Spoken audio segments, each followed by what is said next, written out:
इंसानी जिंदगी की मुहाफिज हूँ, लोगों को जिंदगी बख्शती हूँ। मेरी वजह से लोगों को शिफा मिलती है। दुनिया में बड़ी बड़ी बीमारियों का इलाज मैं ही करती हूँ, जैसे टीबी, कैंसर, डायबिटीज, इन तमाम का इलाज मैं ही करती हूँ। अगर मैं ना होती तो इन तमाम लोगों को मौत हो जाती। आज भाई भाई पर भरोसा न करता, आज मुझ पर भरोसा करता है। मुझे आराम करने के लिए वक्त नहीं रहता, हर वक्त मरीजों का इलाज करना पड़ता है। इसलिए जज साहिबा, समाज में इज्जत की कुर्सी मुझे मिलनी चाहिए। केस प्रोसेस, केस नंबर 2 हाजिर है।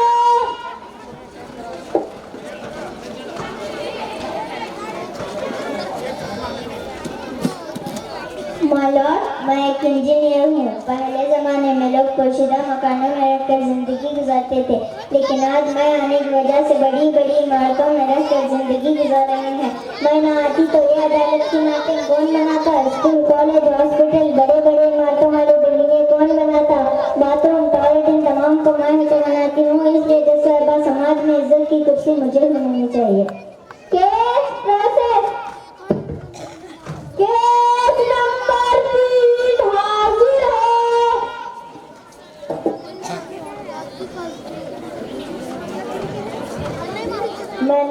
मैं एक वकील हूँ।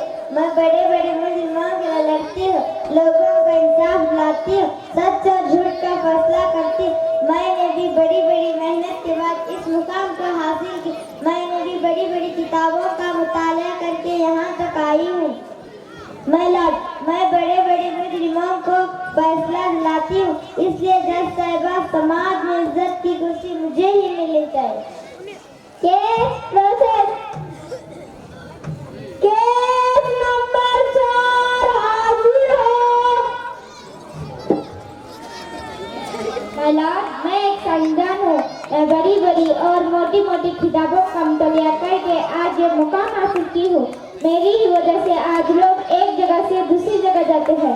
वाला जज साहबा, पहले टेलीविजन, कंप्यूटर, रेडियो सब मैंने तो बनाया है। जज साहबा, आपके पास जो लैपटॉप है ना, वो भी मैंने ही तो तैयार किया है, और जो डॉक्टर के पास आला है ना, वो भी मैंने ही तो ईजाद किया है। मिसाइल को भी मैंने ही तैयार किया है, दूरबीन को मैंने ही तैयार किया है। वाला लंबे लंबे सफर चंद घंटों में तय कर रहे हैं, इसको मैंने ही तो अंजाम दिया है। इसलिए समाज में इज्जत की कुर्सी मुझे मिलनी चाहिए। केस प्रोसेस, केस नंबर 5 हाजिर है।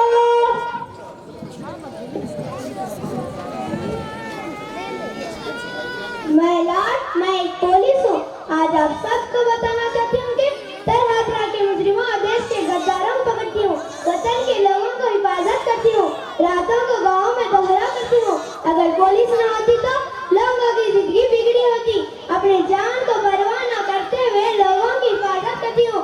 ईदों को भी, त्योहारों को भी नहीं जाती, तमाम लोगों की हिफाजत करती हूँ।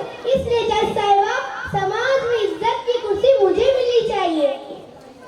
केस प्रोसेस, केस नंबर 6 हाजिर है।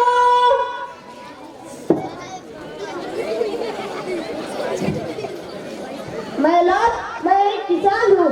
बरोज सुबह सवेरे जाता हूँ। मैं एक किसान हूँ। बरोज सुबह सवेरे जाता हूँ, धरती को कच्ची करके फसल को उगाता हूँ। मेरी वजह से कई लोगों का पेट भर जाता है। अगर मैं ना होता तो ये लोग कहाँ जाते, कहाँ से लोग अपना पेट भरते। ये लोग जो जिंदा है, ये सब मेरी ही वजह से जिंदा है। मैंने भी मोटी मोटी किताबों का जायदा किया हूँ। इसलिए इज्जत की कुर्सी मुझे ही मिलनी चाहिए। केस प्रोसेस, केस नंबर 7 हाजिर है।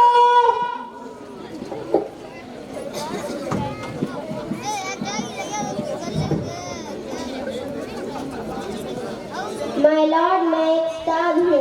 आज आपके सामने इन लोगों ने जो दलीलें पेश की, ये सब सही है। जज साहिबा, आप ही बताइए, पेशा माँ के पेट से बनता नहीं। जज साहिबा, बचपन से लेकर आज तक उस्ताद की ही बदौलत है। अगर उस्ताद ना रहते तो इन तमाम को कौन पढ़ाता? अगर उस्ताद ना रहते तो इन तमाम को लिखना पढ़ना कौन सिखाता? अगर उस्ताद ना रहते तो ये लोग कामयाब न रहते, ना एक अच्छा इंसान बनता। उस्ताद की बदौलत अपनी जिंदगी को सुधार सकते। जज साहिबा, आप जो अहदे पर मौजूद है उस्ताद की ही बदौलत है। अगर उस्ताद ना रहते तो इन तमाम की जिंदगी बिगड़ी हुई होती। इसलिए जज साहिबा, समाज में इज्जत की कुर्सी सिर्फ और सिर्फ मुझे मिलनी चाहिए। तमाम सबूतों और दलीलों को मद्देनजर रखते हुए अदालत इस नतीजे पर पहुंचती है कि समाज में इज्जत की कुर्सी। जज साहिबा, आप कौन है? मैं आपसे कुछ कहना चाहती हूँ। जो भी कहना है कटकटे में आकर कहिए।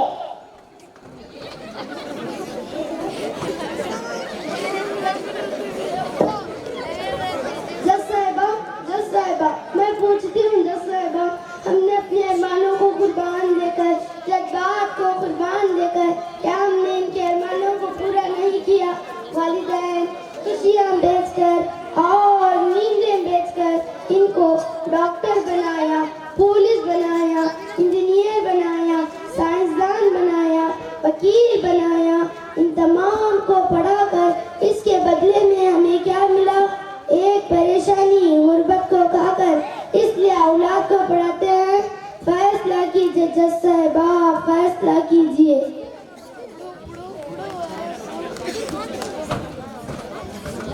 जज साहिबा, फैसला सुनाने से पहले हमारी भी कुछ फरियाद सुन लीजिए। क्या कसूर है हमारा जो हमने इनको ऊंची ऊंची डिग्रियां कराई, लेकिन आज हमें सारे की जरूरत है तो ये लोग इज्जत की कुर्सी के लिए हाजिर है। जज साहिबा, हमने क्या गलत किया है? क्यों हमें इज्जत की कुर्सी क्यों नहीं मिल सकती? फैसला कीजिए जज साहिबा, फैसला कीजिए। वालिदैन से यह दलीलें सुनकर अदालत इस नतीजे पर पहुंचती है कि समाज में इज्जत की कुर्सी के सही हकदार सिर्फ और सिर्फ वालिदैन है। खुदा के लिए दोज़ख न बना, अपने जन्नत का खुदा के लिए दोज़ख न बना, अपने माँ बाप का तू दिल न दुखा, दिल न दुखा, अपने माँ बाप का तू दिल न दुखा, दिल न दुखा, अपने साइड सी